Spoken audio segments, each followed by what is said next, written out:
Hello everybody and welcome to Adobe Live. My name is Flynn and I'm very happy to be hosting today. We have two live streams, two back-to-back ones, and we'll start the first one in a second, but the second one is with Annika Agarwal, so if you want to stick around, we do have two live streams for you today. But without further ado, please welcome back to Adobe Live Asia Pacific, your friend and mine, Jeremy Lord. How you doing, buddy? Good, man. How are you? Good to be back. I'm good. I really enjoyed the stream yesterday. It was interesting, a little bit like out of the box, kind of, or a bit different to your typical style that we've seen you do on Adobe Live before. And as you were saying, that's on kind of represented on your website because it's quite new and fresh. But that's so cool that we get to see that on Adobe Live. So that was really nice, and we'll continue on from there as well. But everybody, don't worry if you are watching this on replay, you can go back and watch that first one if you want to see how, where we got to. But maybe we'll kick off like we usually do in a part 2 stream, and you can kind of give us a bit of a recap on what we did. No, I don't think we'll do that. We'll just go straight to the finished piece and end it today. All right. Yeah, it's good. Just 5-second stream. Here's the finished Shut it piece. down. Thanks, everyone. No, of course. Yeah, no, we'll do a little bit of a recap. So starting with this, this is kind of where we ended up yesterday, going through a bit of a process. So we started with a little bit of a kind of a mood board from kind of references, stylistic approaches to this, and kind of references of where the kind of the art direction of this was kind of going. And we spoke a little bit about kind of like old anime and kind of that getting that dynamic kind of pose in there. And so we started with this photograph. We then edited that photograph quite a bit using a bunch of different techniques to get something a little bit more kind of, a bit more my own take on something. Sorry. So from there, we then kind of did some quick little thumbnailing. We talked a little bit about that. Landed on a very rough sketch, and then spent the rest of the kind of the session talking about how to get to this point using brushes, talking about carving techniques and kind of bringing white back in and black and kind of getting that balance in. We talked a lot about pose, and we talked about composition a little bit. So this is where we ended up yesterday with this. So as always, I kind of take this and start sort of working it and massaging it a little bit more for our second episode. And so this is where we're going to be starting from today. So similar kind of vibe, very similar in its kind of dynamism and kind of approach to how it's working, but just a little bit tightened up a little bit. So this process for me is tricky, I always find, because it's like the beauty of something like this is its looseness, it's kind of like its energy. Everything's not kind of perfect. Everything doesn't necessarily fit where it should. There's a real kind of like speed and dynamicness to this sketch, and you can see it in the line work. It's really just kind of very quickly thrown on.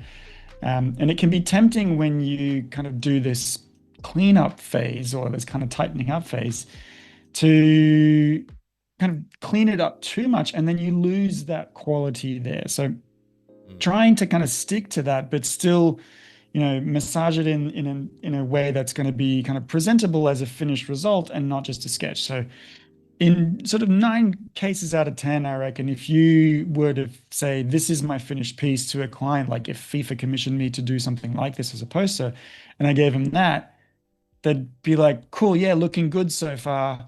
Can't wait to see what's happening next, right? This is like, no, this was my final thing. They wouldn't get that. And I think in most cases, this would probably not really fly as a final piece. So you do have to do some cleaning up, but also not forget the reference that you started from and the original intention. So I think I've kind of struck an okay balance of that in this particular case, and we're still kind of very much aligned with what we've got there, but we're just brought in a little bit more tightness. I've changed the pose a little bit more to reflect a little bit more kind of physics and get that silhouette looking a little bit more clean. And I've just kind of added a few little kind of physics. So today, what I would like to do is kind of finish this off. We're going to add some color and we're going to work in these special effects. So as per my mood board, we've got a lot of kind of energy zaps and smokes and kind of bursts happening in here. It's very kind of active. I'm looking for the same thing happening in here. So we're just working in black and white for the time being. So that's a little bit limited, and we're going to add that in as we go. So let's start with kind of developing a little bit of a color palette. And obviously, because this is Mbappe and we're doing the World Cup and we're doing France, I'm going to work with kind of overtones of red, white, and blue. But if I'm kind of getting stuck straight in and just going in and just go like, just do a bunch of little swatches here. And we're going to go into our color picker and pick a kind of a French flag kind of blue, something quite deep, but also a little bit, maybe a little bit more kind of saturated than that, just to kind of brighten this up a little bit and get that, that really kind of sky blue. That's not really going to cut it for me. I'm looking for something a little bit less vibrant in that way, because blue and red can sometimes clash a little bit on screen and on a print as well. It's like kind of green and red. They're like opposite ends of the spectrum. And so your eye kind of has a bit of a hard time focusing, and it can make for something a little bit too busy. And so yesterday, we kind of had a look at this, and we've been using this for the promo as well. And like this blue is a little bit darker to kind of match up with the red, but I still want something a little bit less kind of primary. I want something a little bit more like unique to this. It's going to give me a little bit of range. And I definitely don't want just the white to be pure white. That's one of those things that just kind of irks me a little bit. Unless I'm working in black and white, I'll generally try and work in a little bit of color, sometimes in the black, but definitely in the white, just to make it just a little bit off-white. So we're going to continue on with this color palette. And I'm just going to take this and I'm going to duplicate it over, and I'm going to go in for a kind of off-white. So I'm going to go straight to the whites, and I'm going to go down to my creams here, and I just want not too far into that color picker, just something that's going to pass for white, but will still definitely stand out when I have it there. So it's still kind of reading that way. Just got a little bit of color. It's also going to give it that kind of comic book vibe a little bit. It's kind of printed on newsprint that I'm really looking for. And then same thing again, we're going to go up over here, and I'm going to go into my reds, and then I can go full red like this, right? And oops, sorry, have that. But then as you can see, like that, it's just a little bit kind of too clashy. I want to kind of mute that down a little bit. And so actually what I'm going to do is I'm going to go into here, and I'm just going to go up there, and I'm just going to drag it into the fuchsias a little bit, and maybe just bring in some desaturation, just a touch, like so. So we've got kind of like almost a pink. It depends on your screen. We could kind of tweak this a little bit more and just really like, I don't want it to be pink because that's just not really hitting the brief anymore. But I also kind of don't really want it to be this pure red. So we're just like a smidgen going in to that pink. And maybe we can still kind of desaturate this just a little bit more, or maybe just lighten it up or darken it. Either way, we're going to kind of start to play around with those colors. And then because I've only got 3 colors here, that's not really going to be enough to work around. I'm actually going to take this guy, and I'm going to make a darker version of that, desaturate that again. And now I've got a color palette that I'm kind of happy with, and it's going to work for me kind of going forward. So yesterday I kind of prepared this one as well. So you can see this one's even more kind of on that desaturated side. It'll give my kind of artwork a little bit more of that kind of printed vibe a little bit, and just make it just a little bit softer on the eye. So we can kind of work either one of these, but the point here again is I don't want something that's just going to be pure blue, pure white, and pure red, because that's just going to be too much for the eye to cope with, and it's just a little bit too clashy for my taste. Again, depends on where kind of you sit with this, but I like to kind of work with colors that feel a little bit kind of like, okay, it's not quite that, it's not quite in that kind of range. It's got a little bit more of a kind of an identity to it. So I'm happy now with this kind of color range. And of course, I can still kind of work in this and go like, all right, well, what if we're going real crazy and kind of working with this and that kind of stuff? We can kind of tweak that a little bit later. But let's start. Sorry, just before we do, I just had a question from chat. Just on what brushes are you using, or what brush have you used so far? That's a good question. So I really like this brush that I downloaded from Carlty Webster. I've just called it Natural Inco just because because we're Australian and we abbreviate everything. But it's this brush. You can see that that's the kind of the overall shape of it, and I like it better than the simple kind of round brush, which is great for inking and getting really kind of clean, kind of tapered lines. But this one just has a little bit more of that kind of marker edge to it. It feels a little bit more natural. And so I'm just using that. There's no other transparency on this. There's no transfer. It's just pure black and white. But the shape of it and the kind of the dynamics of it, I really enjoy working for this sort of rough sketch. If I was doing something a little bit different, like what I would normally do, again, like looking at something like this, where there's just that sort of cleanliness, that I would just use a kind of straight up round brush. But as we kind of spoke about at the start, I'm trying to sort of transition a little bit into something a little bit more dynamic and a little bit less static and kind of settled. And so that brush really works for me. And then the halftone that you see behind here is just another halftone brush, which I, again, grabbed from Carlty Webster, but it's pretty easy to make one of these yourself. I might actually do a tutorial on my Instagram and YouTube about how to make a halftone brush like this pretty soon. So keep an eye out on halftone there. Effect, like when you it's such a good it's such a good cheat. A little bit like you can get the point of it is you can have a different looking tone without using a different color. So it's ideal for things like screen print and those kinds of things. But let's dive straight into here, and I'm gonna just group all these guys together just for some cleanliness here. While you're doing that, also just say hi to Dino and James. Thanks for the question. And Dark Hours for looking after us today. And if anyone else out there has any questions from yesterday's stream or today, we love questions. So throw them in chat. Yep. And I'm just going to fill this with my color. And obviously I'm going to start to kind of lose a little bit of that detail and it's kind of losing contrast, but we'll fix that a little bit. We'll fix that in post a little bit more. This one is just a black kind of shape that's on a lowered opacity. I've done that just so that we can kind of still see the kind of the player and get some texture in there as well. But let's start going in and kind of messing around with all these colors. So let's go back to our brush, and we need this one. And I'm just going to very quickly, and I'm using the wrong brush. There we go. Very quickly bring in some color into the sky. And the sky, again, like working with this limited range of colors, it can be super fun because it really just brings in a little bit of limitation and kind of forces a little bit of extra kind of creativity on you. And, like obviously like the sky being red is like, what's going on here? It's a bit dramatic, but I think it's kind of nice. It brings this kind of graphic element to it.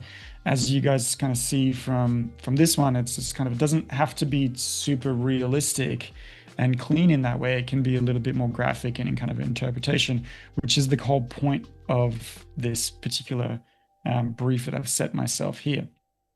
So we're going to work with that. I'm going to try as much as possible to keep all the colors on their own layers.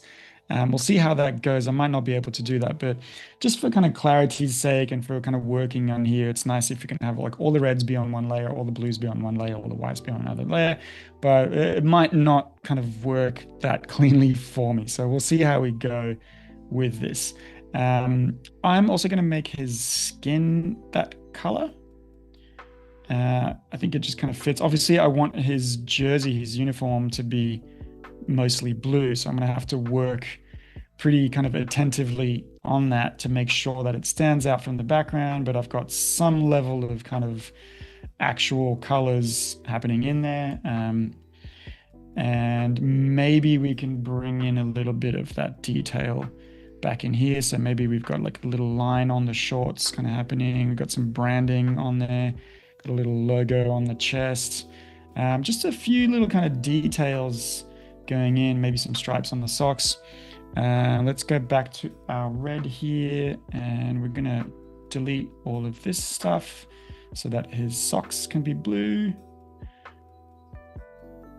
And so again, you'll see like maybe this won't kind of work as well as I had hoped, but for now, it'll kind of do the trick. And I can make his shoes red as well. The main thing I'm trying to do at this stage is ensure that the image is still pretty readable and kind of works in a way that is kind of effective and is clear, even though I'm using a range of kind of different colors. So let's bring in now, I'm going to bring in on this one, I'm going to bring in this tone, and we're going to start to play around with some highlights. So we got the ball is going to obviously be this kind of white color. Maybe the sun up here will also be that color. I might also just go in there and just delete the drawing of the sun, just so that it's kind of sitting on its own. So is that sun there for you for reference, or is that going to be part of the final artwork? Or is it just there to show you where the shadows are? It's probably going to be part of the final artwork. I'm not entirely sure yet, but it's also just kind of like a compositional thing, right? Just having that just be blank at this stage is maybe not going to work. It's nice to have a kind of a focal point up here.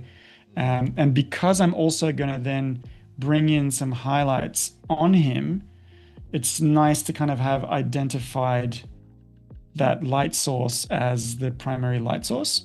It just, again, it allows me to bring him to the fore and make him kind of stand out of the background a little bit more. Immediately, you can kind of see how that highlight has cut him out of the background a little bit more clearly. And so highlights are really awesome for that. Often I'll also kind of bring in, if I'm doing kind of more like, hyper color, maybe like cyberpunk work, I might bring in like a bounce light on the other side of this. So like a light coming from over here and it's kind of hitting, and it just helps to even more kind of cut this out. In this instance, that doesn't really make a heap of sense to have like, why would the pitch be kind of emanating light? But right, there you go. So I'm a little bit limited in that sense to what I can do here and kind of working with those colors. But I like that limitation. In a lot of cases, it's good because it also kind of speeds up your process where you're no longer trying to go like, oh man, I've got so many elements in this image now, like what color should they all be? That those kind of things are kind of dictated to you in a certain sense.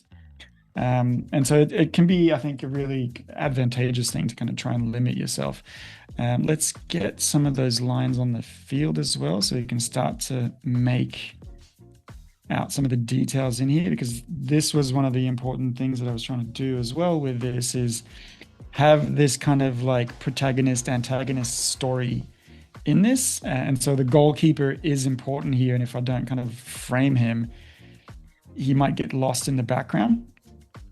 Because the goalkeeper is obviously the enemy of my main character, which is Mbappe, and he's trying to score a goal, and the goalkeeper is trying to stop him from doing that.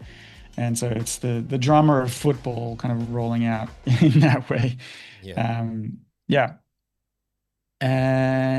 it's really cool. The lines of the field like add a lot to the depth and like understanding how the field's been warped. Because even if you've never played, like I've never played basketball really, but I know what the lines on the basketball court look like, right? So you can, it's like such a handy thing that to easily kind of show you like where they are. Yeah, and it helps ground the character as well. Like it brings the ground level kind of to the fore a little bit again.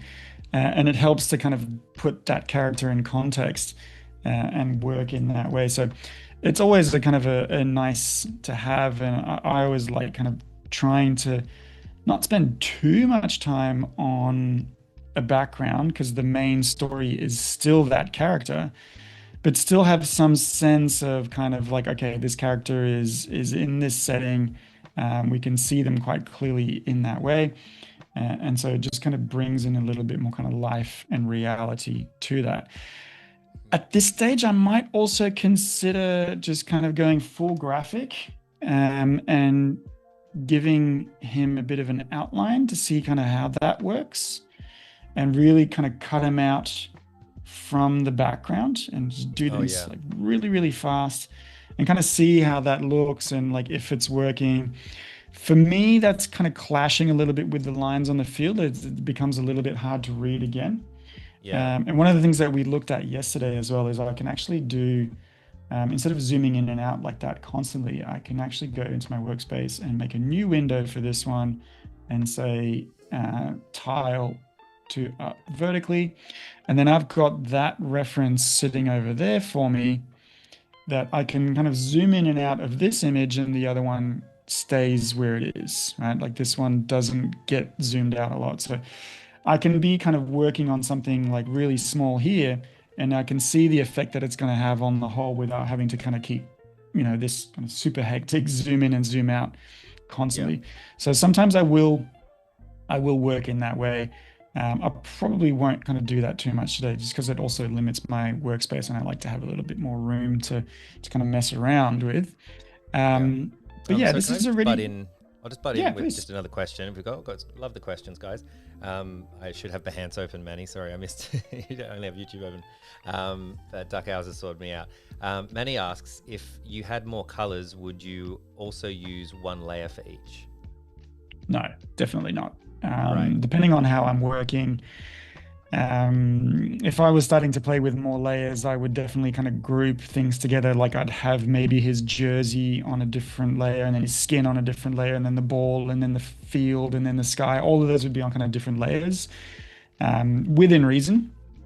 Yeah. But yeah, just to be able to kind of control and make changes. It's also a client side thing, right? Like the client comes in and goes, "Can we have the sky yellow but the skin red?" Like it means I need to go in on this my layer where all that one color is, and I need to make some edits. It's not like the end of the world, and it's not impossible, but it does add a little bit more kind of like surgery time to try and cut this out of that. So for purposes of kind of working with a client where and in this case, obviously, we're pretending like the client has said, "I want that color scheme and only that color scheme." Yeah. But that's not necessarily always the case, and those clients might kind of change their mind a little bit. So I would generally put different things on different layers just as a kind of a control thing. Yeah. But also bearing in mind that you can have such a thing as too many layers, and it just becomes really tricky to kind of identify and read. Um, all Cool. right, this is Great not question. looking too bad.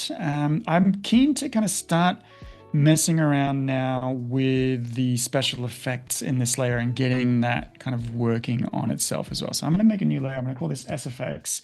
And I'm probably going to work in similar tones to what I have so far, and just working up that kind of like the big swoosh of his kick. This is the main action in my piece here. So I'm really keen to make sure that that's got all the impact I need and kind of fits with what the original brief that I kind of set myself was in terms of kind of getting that kind of really dramatic action happening in this piece.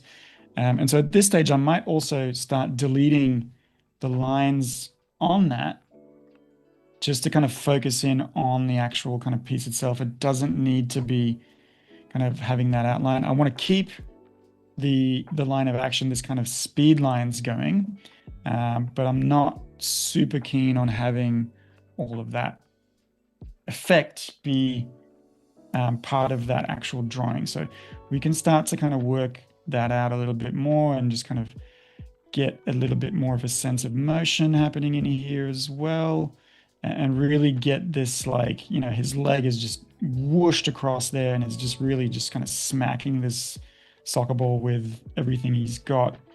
Um, and I really enjoy kind of working with these special effects as well, like this kind of like getting the physics of stuff down right, and like trying to make sure that everything looks really kind of dynamic and looks like it might kind of behave in a way. So playing with like, is it just smoke? Is it this kind of like energy whoosh where there's kind of all these things coming off of it and it's kind of left a Yeah. trail? It's hard to. Do I we? find it very hard to kind of wrap my head around where you should, where you should be putting the strokes to make it look. It's so different. It's kind of changed quite a lot since in the last minute when you've added Yeah. it's like now it's almost like a liquid, or like, you know what I mean? Like it's become Yeah. more. It's become thicker, I guess. Whereas before it's like, I get it. It's just air.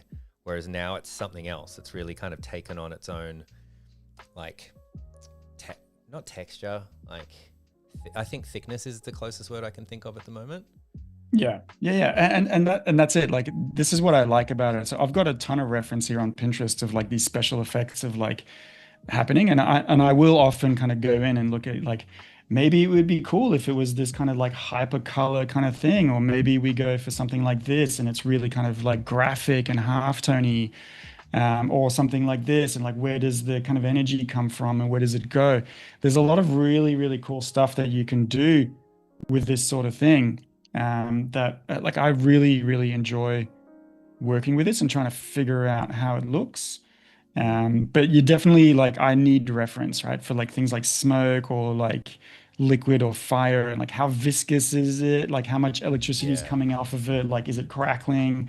All that kind of jazz. I really kind of relish working in that way. Um, but it can be quite difficult to get that right, and to get like obviously if I'm working with a client, they might be the ones to kind of tell me that. But um, yeah, like even just something like this is going to be quite different to what I had before with this one, which is kind of more hand drawn. This has got a little bit more kind of like scratchiness to it. This one's really like super smooth. And I'm not loving it actually. Like I'm not loving how much of that stuff is coming off of it. So I might kind of come back in and kind of clean this up a little bit and just try and make sure that the main kind of energy part is up here. And like it does take a little bit of kind of like imagine physics, imagine kind of like how this would work and what would happen to it, and where would the bulk of the kind of action be in this thing would be closer to the foot, and the rest is just kind of leaving a trail behind. Maybe there's even kind of like the hint of starting to be a little bit of smoke happening because his foot's just like on fire and it's just kind of done that.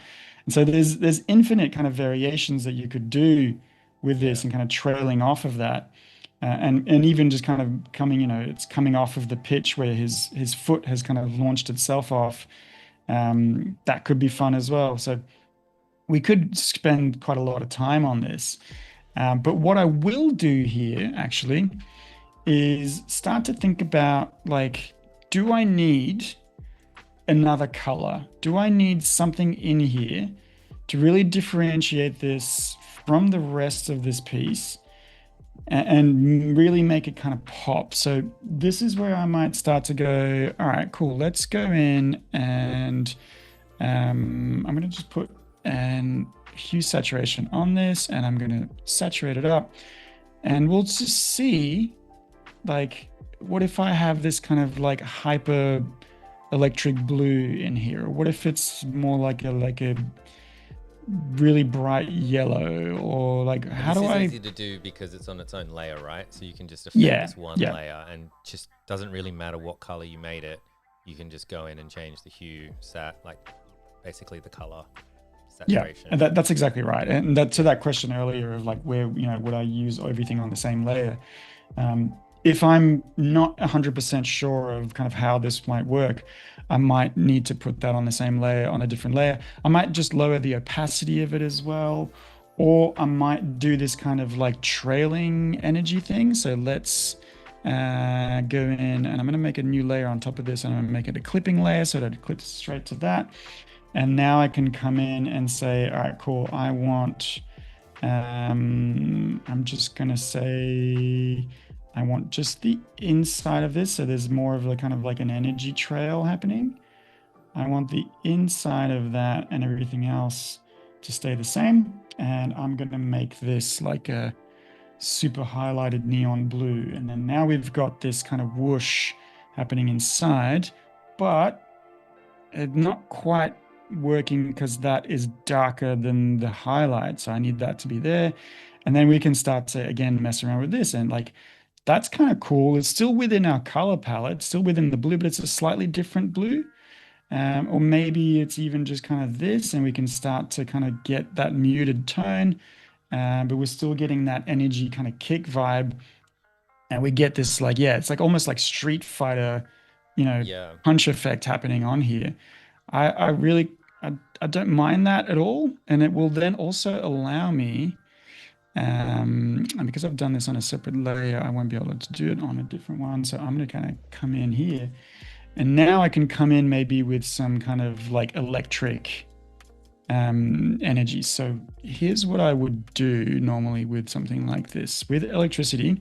And this, again, this comes back to kind of physics, and this is a very like precise, very specific kind of tip for you guys in terms of like, here's how to draw lightning coming off of a boot for a soccer player.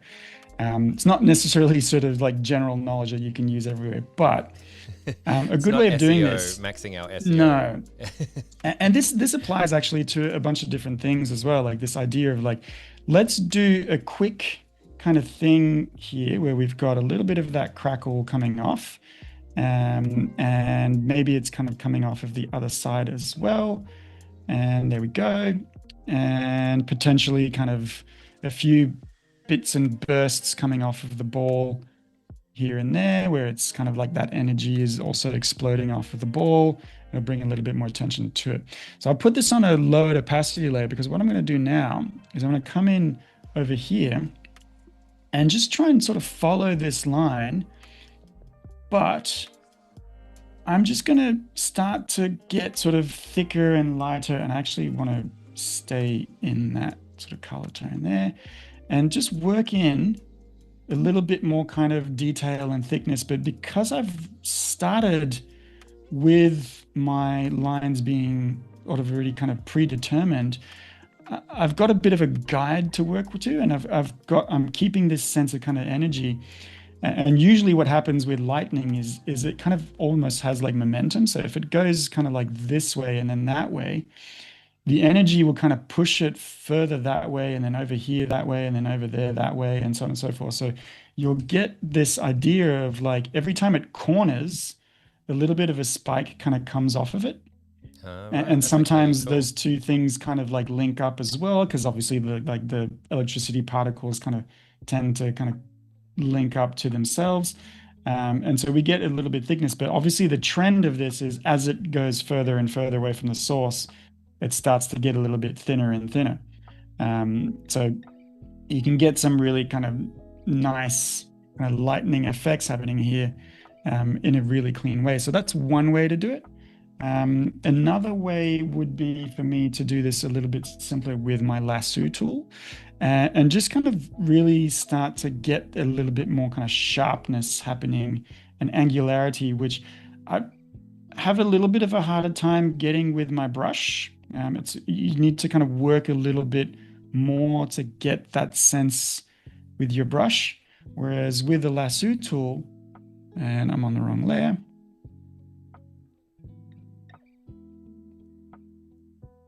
I can get that working a little bit more in my favor and get some really kind of cool graphic, really sharp kind of bursts of energy that will work a little bit more to my advantage. And I can keep kind of doing that. So again, like this is, this is a very kind of specific kind of tip. It's not necessarily something that everybody's going to be using. And I have spent an inordinate amount of time kind of nerding out on how electricity and lightning can happen. But I really think like that brings just that extra little kind of like pizzazz to a piece that I really enjoy. And I might even just put that layer on top of the line work so that I can really kind of bring this sense of kind of 3D-ness to it. And so the lightning is actually kind of wrapping around his leg a little bit, and he's dragging the lightning with that motion. I quite kind of enjoy doing that as well. And then we can kind of do the same thing again with this lightning piece and bring in our kind of white in here and just bring in a few areas where it's thick enough so that some highlights can come back into it a little bit more. And so again, I'll just kind of go back and forth with this and kind of work that in. But yeah, let's kind of move on a little bit because we're spending a lot of time on this. But immediately you'll see that that's kind of really helped the piece kind of come together. I could also, because the lightning is on a separate layer, I can see what happens if I change that to a different color, and does it still work? What if I kind of have it more towards the reds and it blends in with the sky a little bit? What if it's just pure white? Also not great. So I like it in that kind of tone and kind of working in that way. But it's not a poster and it's not a finished brief until we've got type. So we looked at type a little bit in yesterday's episode. And we talked about kind of getting the type working with this image. So I've got a really strong composition that I'm really happy with. Everything's working really well. And there's no shittier feeling than if you kind of have this and you're like, oh man, where do I put my type? It doesn't really fit anywhere. And one of the things that we kind of spoke about is if you can have the type and the image working together as a whole rather than type on top of an image, then you're going to be really golden and it's going to work a lot better. So in this instance, what I've tried to do here is I've tried to kind of put Mbappe's name as if it was kind of written on the pitch itself, on the field itself. And I really liked that idea, and I think it worked really well. So let's kind of stick to that idea. I'm going to actually put another layer underneath here because I want to put opacity down on this so I can kind of rework it, but it's quite busy behind it. So what I would normally do in an instance like this is I would actually fill the layer behind it with that and then drop the opacity of that so I can keep the type looking pretty slick. But now I've just got a little bit more kind of control over kind of how that looks and what I can do.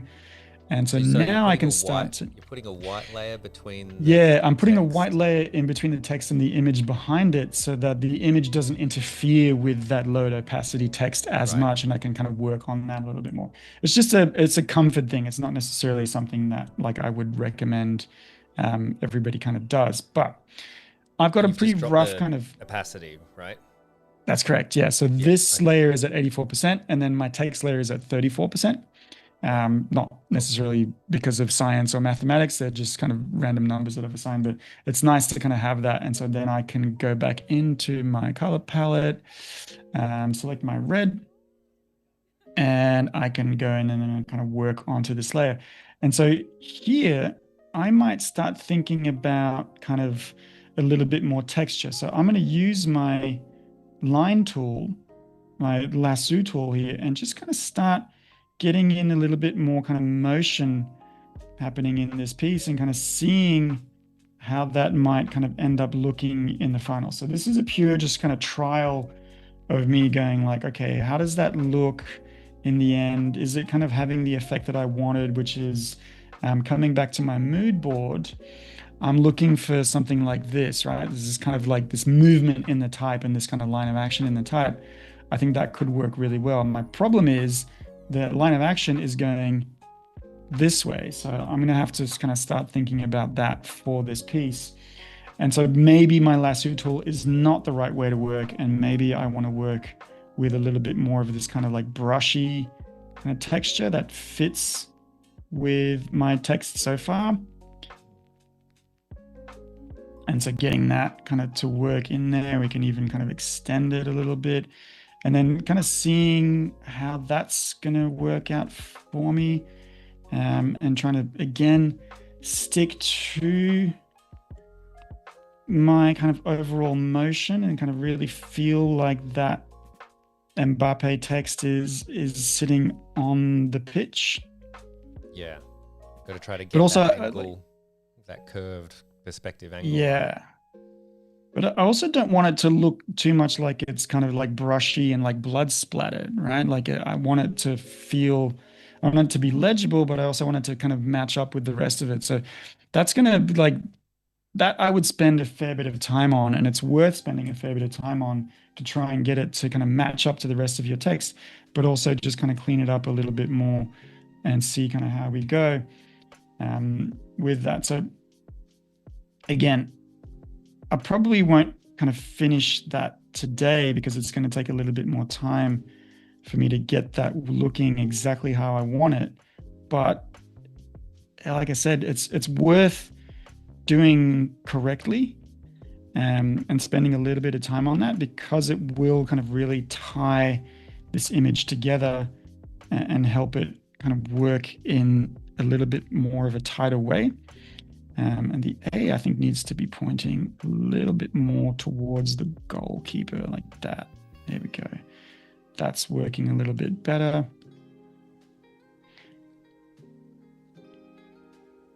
Yeah, that's heaps better.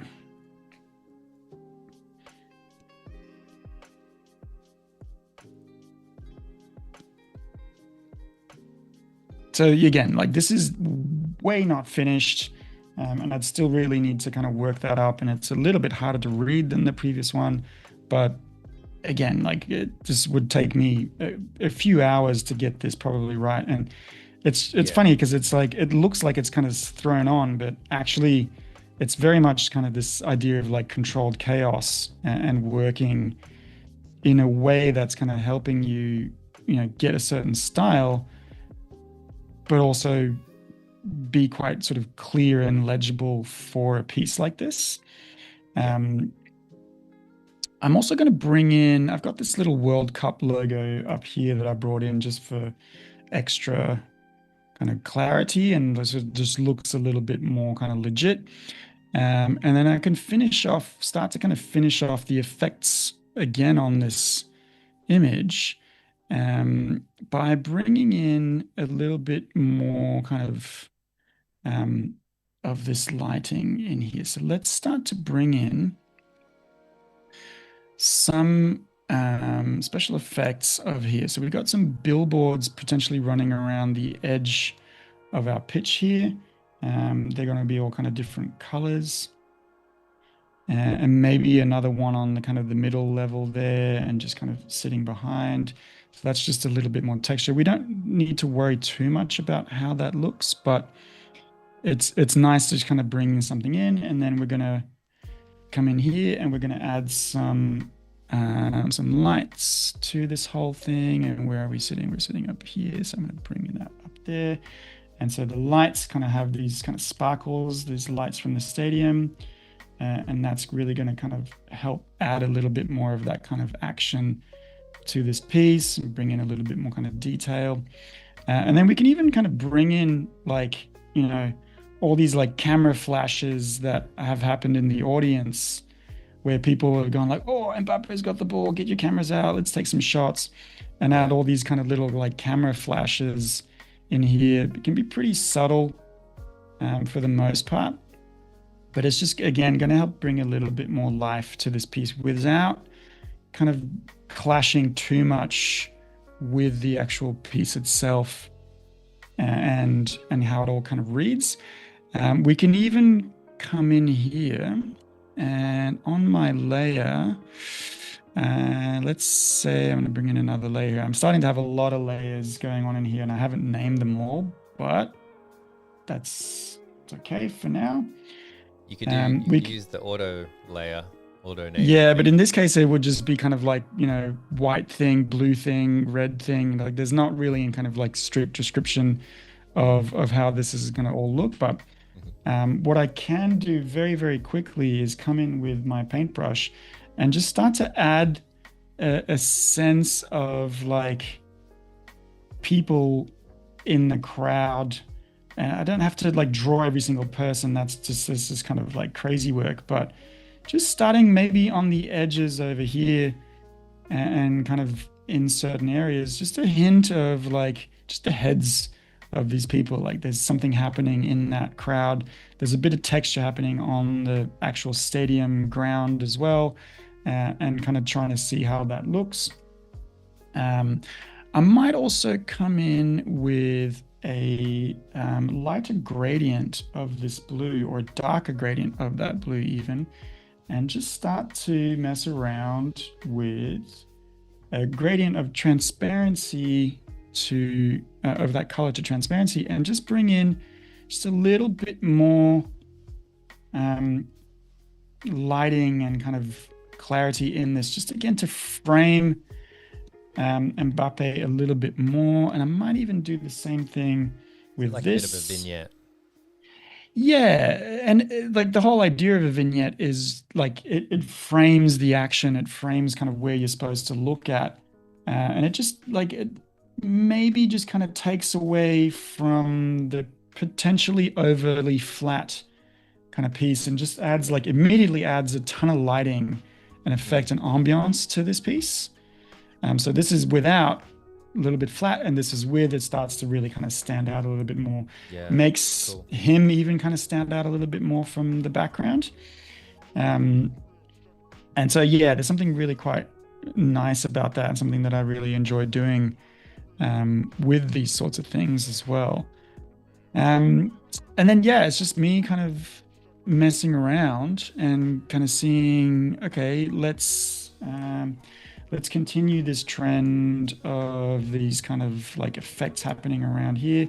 So I've got smoke happening on the outside over there. So we're going to bring that in too. Trying to work on the same layer as I used to. I don't know how well this red smoke's going to read if my text is red as well. That's probably not the best idea, Jeremy. So maybe we'll bring that back into our kind of white-ish color and just bring in those kind of smoke effects in that way. And the smoke effects don't necessarily need to make heaps of sense. Like, why is there the pitch filled with smoke? Like, we're doing something quite supernatural and quite sort of full on. So again, like I'm not too worried about kind of reality at this stage. Like we've got him kind of doing this like backflip kick. It's quite dramatic, but it's like electricity and kind of power coming off of it. So yeah, it doesn't make heaps of sense, but it doesn't necessarily need to make heaps of sense. And so yeah, we're pretty much kind of finished here. Yeah, looks awesome. And what I might do at this stage as well, just to mess around a little bit, is I might actually group all of these together and then start going in. Obviously, this is going to go, a fair bit off brief, but just start messing around with, okay, cool, we can have like these colors. And what if we had it be a little bit more like this or that? Or if we're going to go in and kind of work with this, that's kind of interesting as well. And then I can start to mess around with, okay, cool, I don't want that yellow. I want it to be red, green, and blue. So we can bring that in and seeing, like, what's it look like if I do all these things? And if I kind of work that into like a stripes method, and then we've got pure colors happening in here again. And so that's going to bring in, again, a lot of kind of contrast and kind of interest to this piece. I'm going to lose all my gradients, but that's okay. Maybe like there's something to this that like it might give me an idea for something kind of working forward to this. But so far, I quite like where this has kind of landed, and I think this could potentially work with that.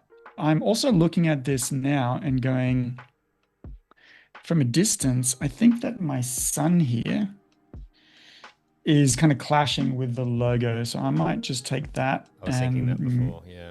Move it maybe like a little bit more dramatic, and maybe it's just kind of like sunset, like we've got a little bit more kind of drama happening. Let's actually just delete that and go back into my layer, make a new one, grab our white, and we're just going to make that as a gradient, but it needs to be behind this thing. And man, it's not really working for me today. I just want it to be behind the stadium and obviously behind the player as well. and seeing kind of how that will start to look. Is it kind of interesting? Is it not working? That's good. I think so. I Maybe think it if, kind of needs to be down as well because you got the lights happening, right? And the flashes. A lot harder to see yeah. when the sun's in the middle of the sky. And it brings a little bit of a highlight point just behind him as well, There was a which question can be a before, little, really quick. Manny was yeah. asking, how did you do the last effect in the sky? The last effect in like this vignette thing. I think it might have been the vignette. Yeah. Yeah. So that is literally just a gradient on top of everything else. So if you look at this, sorry, how do I do this again? I forget. Yeah, there we go. So that layer is just a layer on its own, and it's got a gradient in here with my radial gradient, so not the linear gradient. Radial gives me a little bit more control. And I've literally just gone in and said, I want that color. And in the gradient, you can choose either solid, that color to white, or that color to transparent up here in your kind of two options.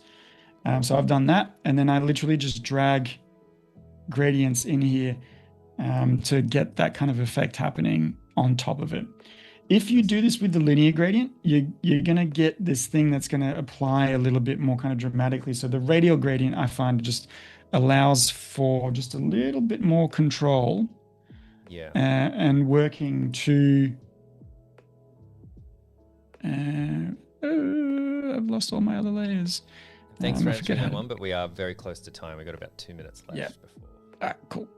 Let's go in and just return on all these layers again. Get rid of that and get rid of this. And we can get rid of this too. And there we go. And bingo. And yeah, I think that's everything that we kind of covered and how that all looks. But yeah, I would still probably like tweak with this kind of sunset color and see kind of how that works accordingly. But I don't mind that kind of effect happening in here, but definitely needs the gradient around it. So that's it. That's everything that we kind of had time for today, and looking at kind of getting wrapping it up. But looks awesome. Yeah, it looks really cool. I think the type, I think the type is popping like a lot off like what it has here, and maybe it's lifting a lot off the dark background where like you've added those things in. I love putting like a little bit of like really crisp vector art, like the logo in the top left, just makes everything else, the juxtaposition just makes it A, look official, like a real poster, and B, it also really adds to the stylized of everything else. Like it's really cool. We are going to have to wrap it there. We will be back. I will be back with Annika Agarwal in just under 6 minutes.